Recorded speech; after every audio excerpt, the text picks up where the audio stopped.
Hello everyone, my name is Dr. Varnaka. Welcome to my YouTube channel. In today's video, we will learn how to practice Vakrasana.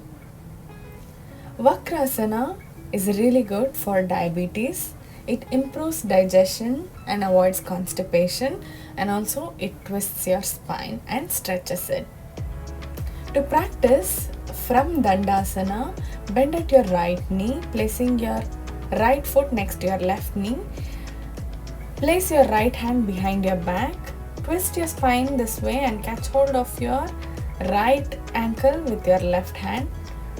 Maintain with normal breathing and slowly come back to Dandasana. We'll practice the same on the opposite side. Bend at your left knee, placing left hand behind your back, twist yourself and catch hold of your left ankle with the help of your right hand. Maintain in normal breathing.